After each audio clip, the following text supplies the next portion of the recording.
Hello everyone, इन आया classes में आपका स्वागत है। आज हम क्लास 10th की हिंदी बुक कृतिका का चैप्टर ऐही ठैया झुलनी हैरानी हो रामा पढ़ेंगे, जिसका अर्थ है इसी जगह मेरी नथनी कहीं खो गई थी हे राम। इस पाठ के लेखक शिव प्रसाद मिश्र रुद्र हैं। इस पाठ में कजली गायिका दुलारी के स्वभाव का चित्रण किया गया है। दुलारी अपने कठोर स्वभाव के लिए जानी जाती है, पर हृदय में कोमल स्वभाव भी है। वह उदार हृदय है, उस पर टुन्नू के प्रेम भावों का प्रभाव है। कहानीकार ने स्पष्ट किया है कि देश प्रेम की भावना जब प्रबल होती है तो वह जिस भी स्थिति में हो देश प्रेम के रास्ते ढूंढ ही लेती है। देश की सीमाओं पर देश के शत्रुओं से लड़ना ही देश प्रेम नहीं है, बल्कि संपूर्ण कर्तव्यों का पालन करना भी देशभक्ति ही है। इस कहानी में प्रेम प्रसंग है और इसे 5 भागों में डिवाइड किया गया है। चलिए पाठ शुरू करते हैं। महाराष्ट्रीय महिलाओं की तरह धोती लपेट यानी मराठी जैसी महिलाएं जो होती हैं, जिस तरह वे धोती लपेटती हैं, इसी तरह धोती लपेट कच्छ बांधे दुलारी दनादन दंड लगाती जा रही थी। उसके शरीर से टपक टपक कर गिरी बूंदों से भूमि पर पसीने का पुतला बन गया था। यानी जब वह कसरत कर रही थी, एक्सरसाइज कर रही थी, तो उसके शरीर से जो पसीना टपक रहा था उससे भूमि पर धरती पर पसीने का एक पुतला सा बन गया था। कसरत समाप्त करके उसने चार खाने के अंगोछे से अपना बदन पोंछा। यानी जब उसने कसरत समाप्त कर ली तो एक चौकोर खाने वाले कपड़े से, जिसे अंगोछा कहते हैं, उससे अपना बदन पोंछा और अपना जो जूड़ा बांधा हुआ था उसे खोलकर सिर का पसीना सुखाया। और तत्पश्चात उसके बाद आदमकद आईने के सामने खड़ी होकर पहलवानों की तरह गर्व से अपने भुजदंडों पर यानी अपनी बाहों पर मुग्ध दृष्टि फेरते हुए प्याज के टुकड़े और हरी मिर्च के साथ साथ उसने कटोरी में भिगोए हुए चबाने आरंभ कर दिए। जब उसने एक्सरसाइज पूरी कर ली तो फिर उसके बाद अपना पसीना सुखाकर उसने जो चने भिगाए हुए थे उसके साथ हरी मिर्च और प्याज के साथ उसे खाना शुरू कर दिया। उसका चरवण पर्व अभी समाप्त ना हो पाया था कि किसी ने बाहर बंद दरवाजे की कुंडी खटखटाई। दुलारी ने जल्दी जल्दी कच्छ खोलकर बाकायदा से अपने धोती पहनी, केश समेटकर करीने से बांध लिया। यानी उसने अपने बाल बांध लिए और तब दरवाजे की खिड़की खोल दी। बगल में बंडल सी कोई चीज दबाए दरवाजे के बाहर टुन्नू खड़ा हुआ था।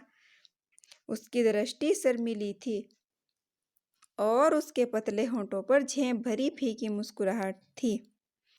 विलोल आंखें टुन्नू की आंखों से मिलाती हुई दुलारी बोली, तुम फिर यहाँ टुन्नू? मैंने तुम्हें यहाँ आने के लिए मना किया था ना। विलोल मतलब चंचल, अस्थिर। जो दुलारी थी उसकी आंखें चंचल थी, अस्थिर थी और वह उन्हें टुन्नू की आंखों में देखती हुई बोली कि तुम फिर यहाँ आ गए, मैंने तो तुम्हें यहाँ आने के लिए मना किया था।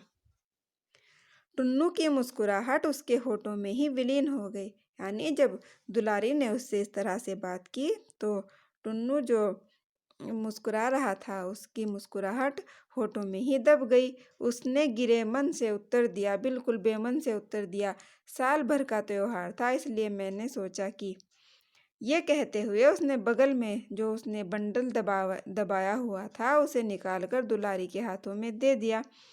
दुलारी बंडल लेकर देखने लगी। उसमें खद्दर की एक साड़ी लपेटी हुई थी। टुन्नू ने कहा, ये खास गांधी आश्रम की बनी हुई है, लेकिन इसे तुम मेरे पास क्यों ले आए हो? दुलारी ने कड़े स्वर में उससे पूछा। टुन्नू का शीर्ण वदन और भी सूख गया। शीर्ण वदन यानी जो उसका उदास और कुमलाया हुआ मुंह था वह और भी उदास हो गया, उस पर और भी उदासी छा गई। उसने सूखे गले से कहा, मैंने बताया ना कि होली का त्योहार था। टुन्नू की बात काटते हुए दुलारी फिर से चिल्लाई, होली का त्योहार था तो तुम यहाँ क्यों आ गए? जलने के लिए? क्या तुम्हें कहीं और चिता नहीं मिली जो मेरे पास दौड़े चले आए? दुलारी उससे ऐसे बात करती है, तुम मेरे मालिक हो या बेटे हो या भाई हो, बताओ तुम कौन लगते हो मेरे? खैरियत चाहते हो तो अपना यह कफन लेकर यहाँ से सीधे चले जाओ, जो टुन्नू दुलारी के लिए साड़ी लाया था उसे दुलारी कफन बताती है और बोलती है कि अपना कफन लेकर यहाँ से चले जाओ, और उसने उपेक्षापूर्वक धोती टुन्नू के पैरों के पास फेंक दी। टुन्नू की काजल लगी बड़ी बड़ी आंखों में अपमान के कारण आंसू भर आए। उसे अपमान महसूस हुआ। उसने सिर झुकाए हुए आर्द्र कंठ से यानी रूंधे हुए गले से कहा, मैं तुमसे कुछ मांगता तो हूँ नहीं। देखो, पत्थर की देवी तक अपने भक्त द्वारा दी गई भेंट नहीं ठुकराती, तुम तो फिर भी हाड़ मांस की बनी हुई हो। इस पर दुलारी ने कहा, हाड़ मांस की बनी हूँ तभी तो। टुन्नू ने कोई जवाब नहीं दिया। उसकी आंखों से कज्जल मलिन आंसुओं की बूंदें, यानी उसने आंखों में जो काजल लगाया हुआ था वो आंसुओं में घुल घुल कर उसकी बूंदें सामने पड़ी धोती पर टप टप टपक रही थी। दुलारी कहती गई और टुन्नू पत्थर की प्रतिमा, पाषाण प्रतिमा बना हुआ दुलारी का भाषण सुनता जा रहा था। उसने इतना ही कहा, मन पर किसी का बस नहीं, वह रूप या उम्र का कायल नहीं होता। इतना कहकर टुन्नू कोठरी से बाहर निकलकर धीरे धीरे सीढ़ियां उतरने लगा। दुलारी भी खड़ी खड़ी उसे देखती रही। उसकी भौं अब भी वक्र थी, यानी उसने अब भी अपनी भौहें अब भी ऊपर चढ़ाई हुई थी, परंतु नेत्रों में कौतुक और कठोरता का स्थान अब करुणा की कोमलता ने ग्रहण कर लिया था। उसकी आंखों से कठोरता गायब हो गई थी। उसने भूमि पर पड़ी धोती उठाई, उस पर काजल से सने आंसुओं के धब्बे पड़ गए थे। उसने एक बार गली में जाते हुए टुन्नू की ओर देखा और फिर उस स्वच्छ धोती पर पड़े धब्बों को वह बार बार चूमने लगी। भाग 2। दुलारी के जीवन में टुन्नू का प्रवेश हुए अभी कुल 6 मास ही हुए थे। यानी अब लेखक बताते हैं कि दुलारी के जीवन में जो टुन्नू का प्रवेश हुआ था, उनकी जो मुलाकात हुई थी, अभी 6 माह ही हुए थे। पिछले भादों में तीज के अवसर पर, यानी तीज त्योहार के अवसर पर दुलारी खोजवा बाजार में गाने के लिए गई थी। दुक्कड़ पर गाने वालियों में दुलारी की महती ख्याति थी। दुक्कड़ ये एक तरह का तबले जैसा बाजा होता है जो शहनाई के साथ साथ बजाया जाता है, और इस पर दुक्कड़ पर गाना गाने वाली औरतें थी, उनमें दुलारी की बहुत ही ख्याति थी। उसे पद में ही सवाल जवाब करने की अद्भुत अक्षमता प्राप्त थी। कजली गाने वाले बड़े बड़े विख्यात शायरों की उससे कोर दबती थी। कजली एक प्रकार का लोकगीत है जो भादो माह में तीज के अवसर पर गाया जाता है, और जो दुलारी थी वह कजली गाने में उसे बहुत ही महारत हासिल थी, और बड़े बड़े जो शायर थे वह भी उससे दबते थे, इसलिए उसके मुंह पर गाने से सभी घबराते थे। उसी दुलारी को कजली दंगल में अपनी ओर खड़ा खोजवा वालों ने उसे अपनी जीत सुनी समझ ली, यानी दुलारी को उन्होंने अपनी तरफ से गाने के लिए खड़ा किया। परंतु जब साधारण गाना समाप्त हो गया, उसके बाद सवाल जवाब के लिए दुक्कड़ पर चोट पड़ी और विपक्ष से एक 16-17 वर्ष का एक लड़का गौनहारियों की गोल में सबसे आगे खड़ी दुलारी की ओर हाथ उठाकर ललकार उठा। गौनहारियां मतलब यानी जो गाना पेश करने वाली औरतें थी, उनमें जो सबसे आगे दुलारी खड़ी हुई थी उसकी हो, और उस 16-17 वर्ष के लड़के ने हाथ उठाया और उसे कहा, रनिया ल परमेसरी लोट, यानी प्रामिसरी नोट। तब उन्हें अपनी विजय पर, विपक्ष को अपनी जीत पर पूरा विश्वास, यानी जो खोजवा वाले थे उन्हें अपनी जीत पर विश्वास नहीं रह गया था। बालक जो टुन्नू था, वह उसका नाम टुन्नू था, जो 16-17 वर्ष का लड़का था, वह बड़े जोश से गा रहा था, रनिया ल परमेसरी लोट, दर गोड़े से घेवर बूंदिया, दे माथे मोती क बिंदिया, और किनारी में सारी के टाँक सोनहली गोट रनिया। शहनाई वालों ने टुन्नू के गीत को बंद बाजे में दोहराया। जो शहनाई बजा रहे थे उन्होंने इसी तरह टुन्नू के गीत को दोहराया। लोग ये देखकर चकित थे कि बात बात में तीर कमान हो जाने वाली, यानी बात बात में जो लड़ने को तैयार रहती थी, वो दुलारी आज अपने स्वभाव के प्रतिकूल, अपने स्वभाव से अलग खड़ी खड़ी मुस्कुरा रही है। कंठ स्वर की मधुरता में टुन्नू दुलारी से होड़ कर रहा था, यानी गले की और स्वर की जो मधुरता थी, मिठास थी, वह टुन्नू दुलारी से बिल्कुल भी कम नहीं था और दुलारी मुग्ध खड़ी, मंत्रमुग्ध सी खड़ी उसे सुन रही थी, टुन्नू के गाने को सुन रही थी। टुन्नू के इस सार्वजनिक आविर्भाव का यह तीसरा या चौथा अवसर था। यानी टुन्नू कोई पहली बार नहीं गा रहा था, इस तरह उस सार्वजनिक सभा में ये टुन्नू के गाने का यह कोई तीसरा या चौथा अवसर था।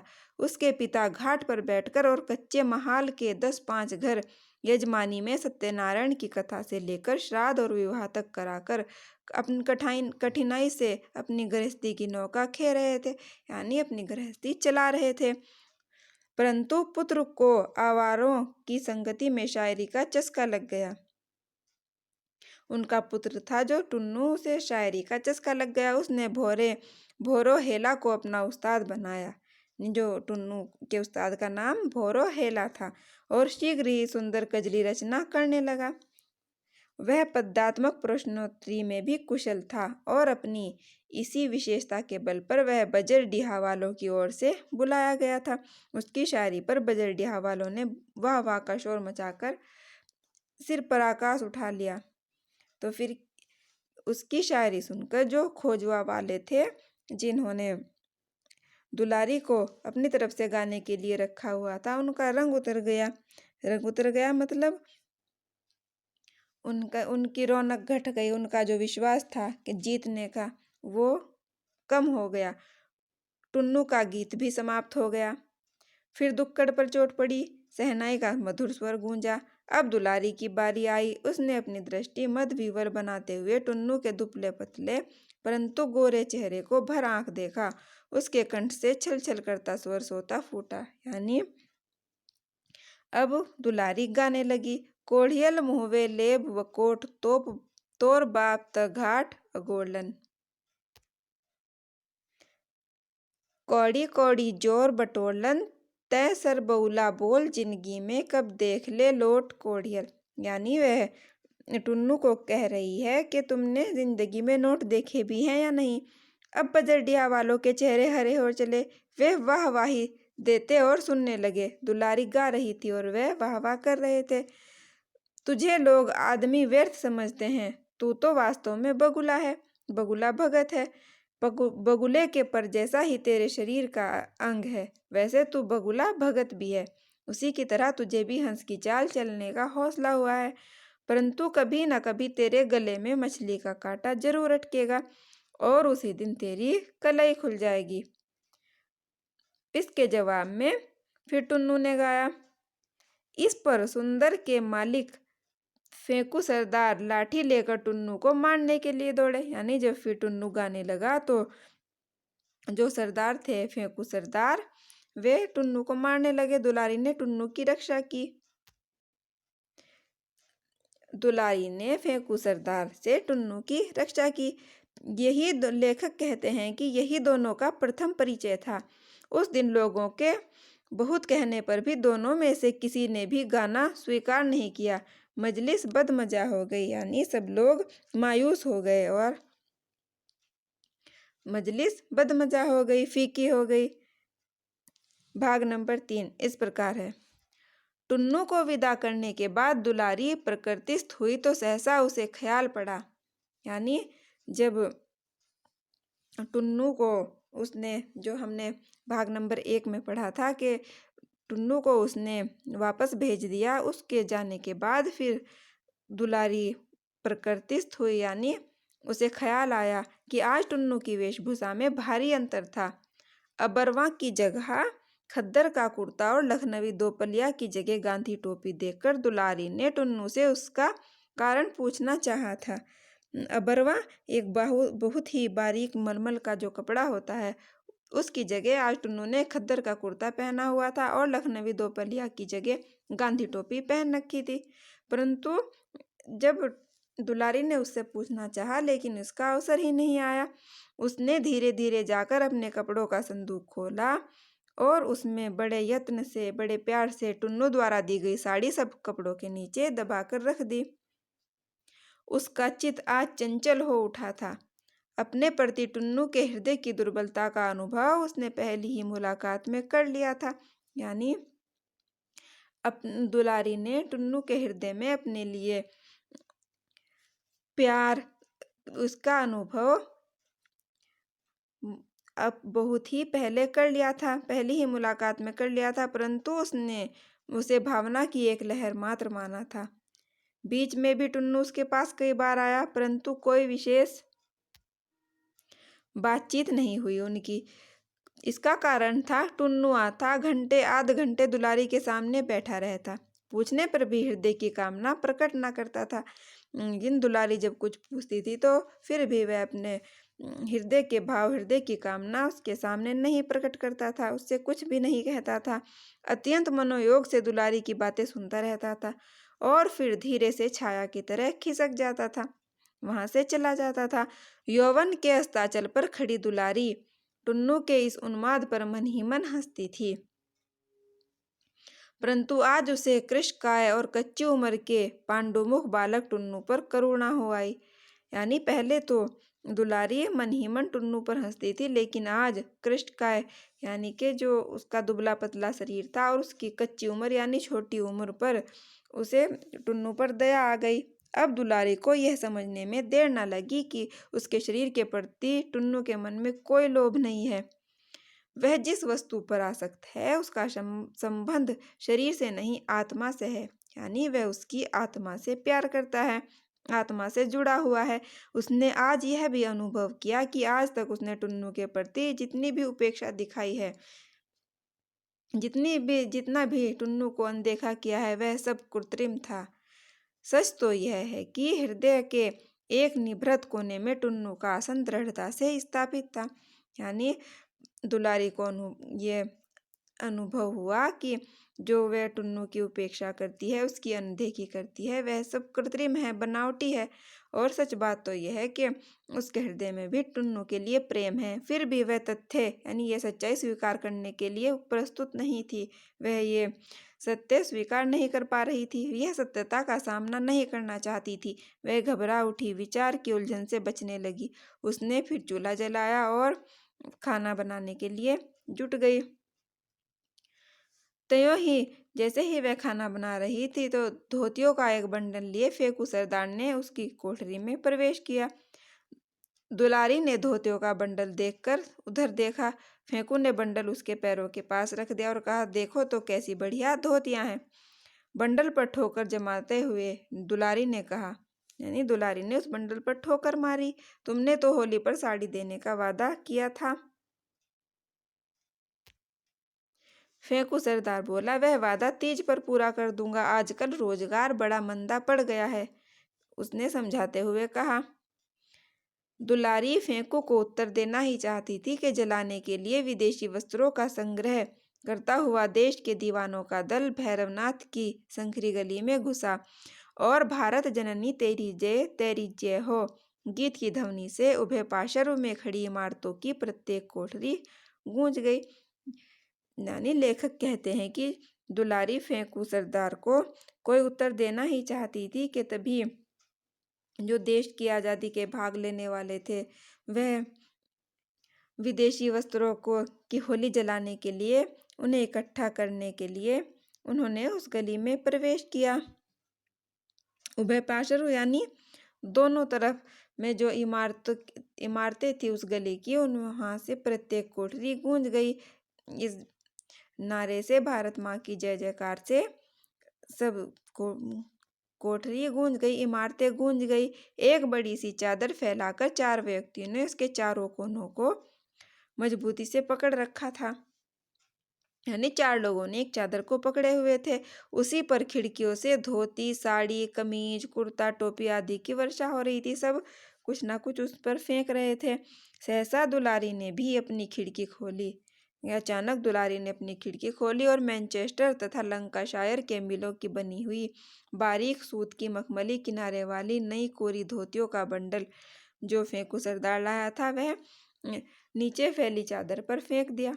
चादर संभालने वाले चारों व्यक्तियों की आंखें एक साथ खिड़की की ओर उठ गई।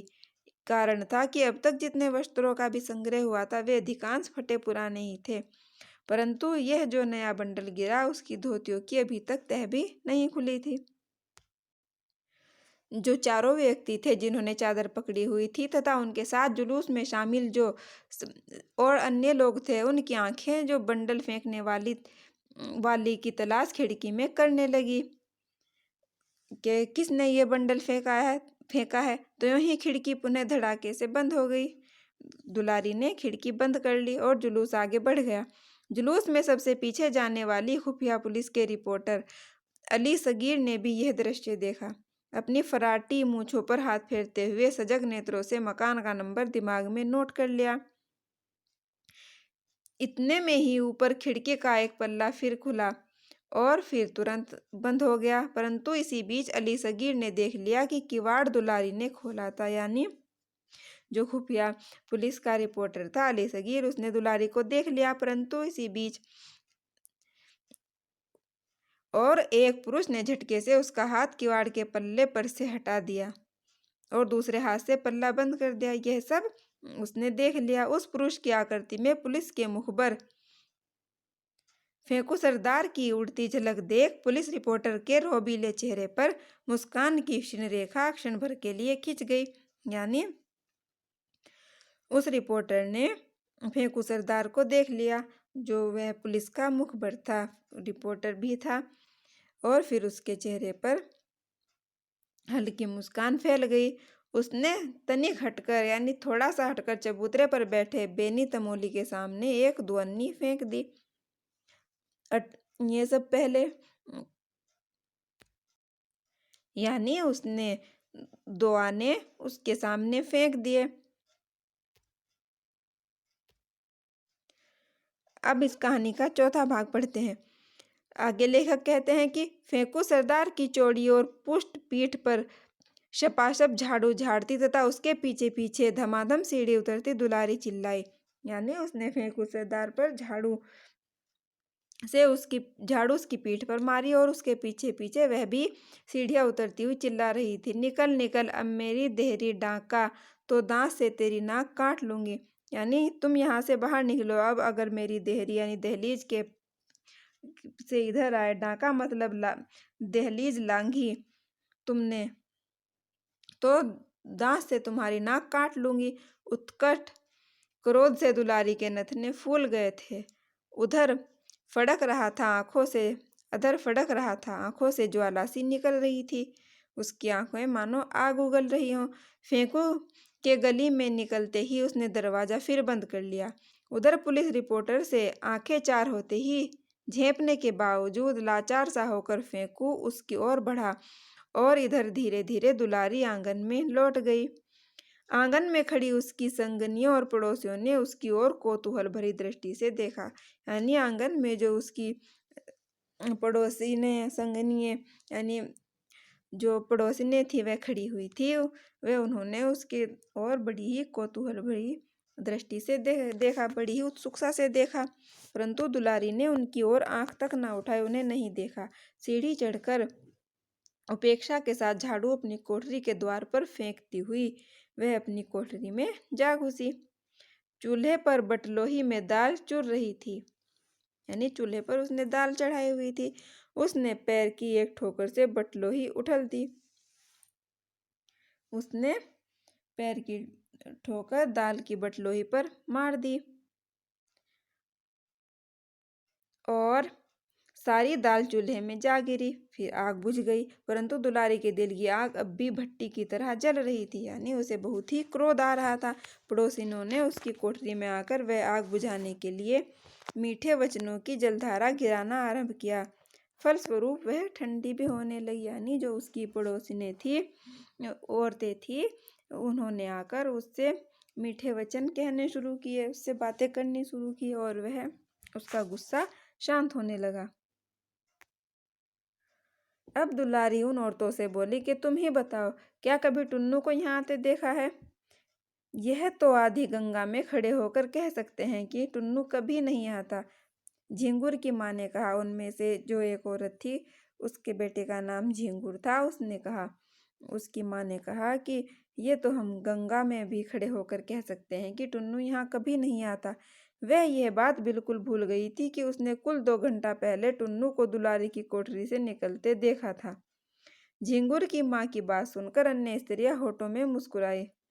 उन्होंने तो सबने टुन्नू को यहाँ से जाते हुए देखा था, लेकिन वह झिंगुर की माँ थी जो वह बिल्कुल भूल गई थी और यह सब औरतें देखकर मुस्कुरा रही थी, परंतु किसी ने प्रतिवाद नहीं किया। दुलारी पुनः शांत हो गई। इतने में कंधे पर जाल डाले 9 वर्षीय बालक झिंगुर ने आंगन में प्रवेश किया और आते ही उसने ताजा समाचार सुनाया कि टुन्नू महाराज को गोरे सिपाहियों ने मार डाला है और लाश भी उठा ले गए हैं। और कोई दिन होता तो दुलारी इस समाचार पर हंस पड़ती, यानी कोई और दिन होता तो दुलारी को यह समाचार सुनकर हंसी आ जाती, टुन्नू को 2-4 गालियां सुनाती, परंतु आज यह संवाद सुन वह स्तब्ध रह गई, बिल्कुल अवाक रह गई। उसने यह भी न पूछा कि घटना कहाँ और किस तरह हुई है। कभी किसी बात पर ना पसीजने वाला उसका हृदय कातर हो उठा और सदैव मरुभूमि की तरह यानी युद्ध भूमि की तरह धू धू जलने वाली उसकी आंखों में मेघमाला घिर आई। मेघमाला यानी उसकी आंखों से आंसू झरझर बहने लगे, मानो आंसुओं की झड़ी लग गई हो।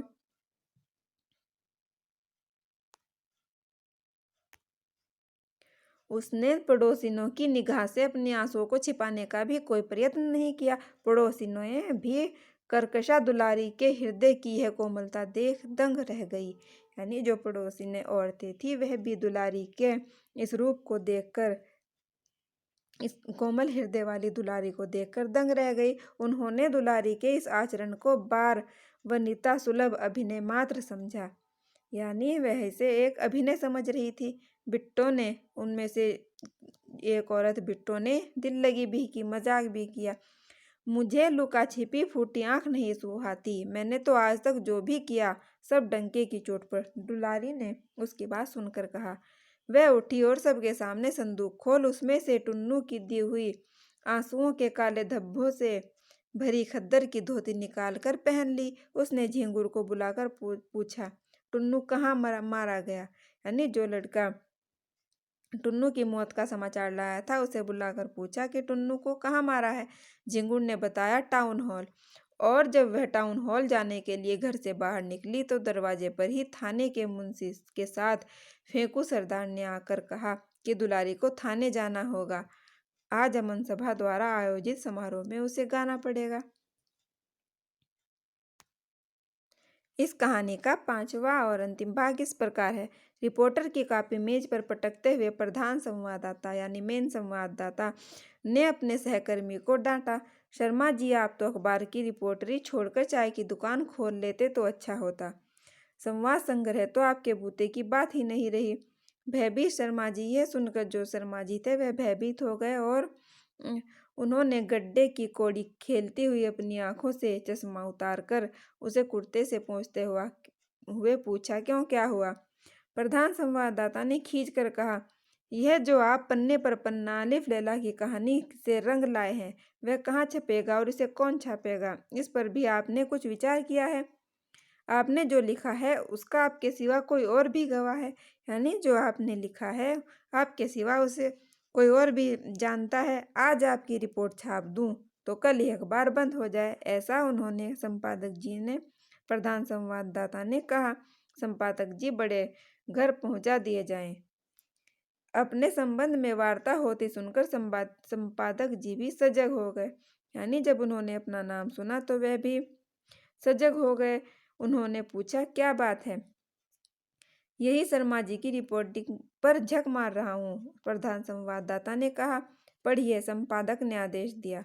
प्रधान संवाददाता ने रिपोर्ट की कॉपी शर्मा जी की ओर बढ़ाते हुए कहा, लीजिए आप ही पढ़कर सुनाइए। वह शीर्षक भी पढ़ दीजिएगा जो आपने संवाद पर लगाया है। क्या शीर्षक है? उन्होंने प्रश्न किया। एही ठैया झुलनी हैरानी हो रामा, झेप भरी मुद्रा में शर्मा जी ने कहा और फिर धीरे धीरे वह रिपोर्ट पढ़ने लगे। कल 6 अप्रैल को नेताओं की अपील पर नगर में पूर्ण हड़ताल रही। यहाँ तक कि खोमचे वालों ने भी नगर में फेरी नहीं लगाई। सवेरे से ही जुलूसों का निकलना जारी हो गया, जो जलाने के लिए विदेशी वस्त्रों का संग्रह करता जाता था, यानी वे विदेशी वस्त्रों को जलाने के लिए उन्हें इकट्ठा कर रहे थे घर घर जाकर। और ऐसे ही एक जुलूस के साथ नगर का प्रसिद्ध गजली गायक टुन्नू भी था। यह जुलूस जब टाउन हॉल पहुंचकर विघटित हो गया, यानी इधर उधर फैल गया, तो पुलिस के जमादार अली सगीर ने टुन्नू को पकड़ लिया और उसे गालियां दी। गाली देने का प्रतिवाद करने पर जमादार ने उसे बूट की ठोकर मारी। यानी जब टुन्नू ने गाली देने का प्रतिवाद किया, उससे पूछा, तो उस जमादार ने, अली सगीर ने, उसे बूट से ठोकर मारी। चोट पसली में लगी, वह तिलमिलाकर जमीन पर गिर गया और उसके मुंह से एक चुल्लू खून निकल पड़ा। पास ही गोरे सैनिकों की एक गाड़ी खड़ी हुई थी। उन्होंने टुन्नू को उठाकर गाड़ी में डाल दिया।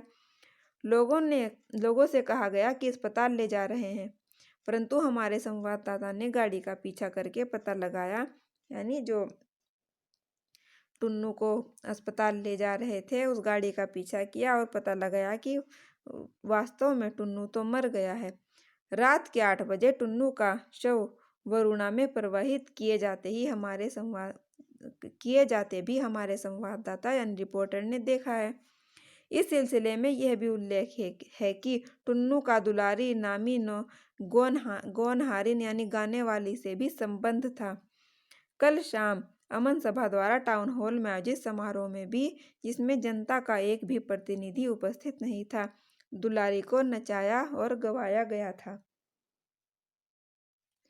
उसे भी शायद टुन्नू की मृत्यु का संवाद यानी कि समाचार मिल चुका था।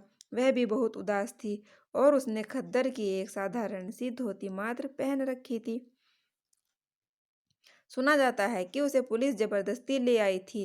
वह उस स्थान पर गाना नहीं चाहती थी जहां 8 घंटे पहले ही उसके प्रेमी की हत्या की गई हो, परंतु उसे गाना पड़ा क्योंकि कुख्यात जमादार अली सगीर ने मौसमी चीज गाने की फरमाइश की। दुलारी ने एक फीकी सी हंसी हंसकर गाना शुरू कर दिया। उसने कुछ अजीब दर्द भरे गले से गाया, एही ठैया झुलनी हैरानी हो रामा, कासो मैं पूछूं। यानी किसी जगह मेरी नथनी कहीं खो गई थी, हे राम किससे मैं पूछूं। बूट की ठोकर खाकर दोपहर को टुन्नू जिस स्थान पर गिरा था, उस स्थान पर अपनी निगाह गड़ाए हुए दुलारी ने फिर दोहराया, एही ठैया झुलनी हैरानी हो रामा। और फिर चारों ओर उद्भ्रांत दृष्टि घुमाते हुए उसने गाया, कासे मैं पूछूं। यानी चारों ओर अपनी निगाहें दौड़ाते हुए, अपनी निगाह घुमाते हुए जो हैरान निगाहें थी उसकी फिर दोहराया, कासो मैं पूछूं, यानी किससे मैं पूछूं। उसके अधर प्रांत पर स्मित की एक क्षीण रेखा सी खिंच गई और उसने फिर गीत का दूसरा चरण गाया, क्या सास से पूछूं, ननदिया से पूछूं, देवरा से या लजानी हो रामा। और फिर वह यह कहते कहते एकदम बिजली की तरह घूमी और जमादार अली सगीर की ओर देखकर उसने लजाने का यानी शर्माने का अभिनय किया, नाटक किया। दुलारी की आंखों से आंसू निकल पड़े, या ऐसे कहिए कि वे पानी की कुछ बूंदें भी जो वरुणा में टुन्नू की लाश फेंकने से छिटकी और अब दुलारी की आंखों से प्रकट हुई। या फिर ये कह सकते हैं कि वह जो वरुणा में टुन्नू की लाश फेंकी गई थी, उससे जो पानी की बूंदें इधर उधर छिटकी थी, वह दुलारी की आंखों से प्रकट हो गई थी आंसुओं के रूप में। वैसा रूप पहले कभी ना दिखाई पड़ा था। लेखक कहते हैं कि दुलारी का वैसे रूप पहले कभी किसी ने नहीं देखा था, आंधी में भी नहीं, समुद्र में भी नहीं, मृत्यु के गंभीर आविर्भाव में भी नहीं। यह सत्य है परंतु छप नहीं सकता। संपादक ने कहा कि यह सच है परंतु इसे छाप नहीं सकते। और यहाँ पर यह पाठ समाप्त होता है। आशा है आपको समझ में आया होगा। अगर हाँ तो वीडियो को लाइक करें, शेयर करें और चैनल को सब्सक्राइब करना मत भूलना।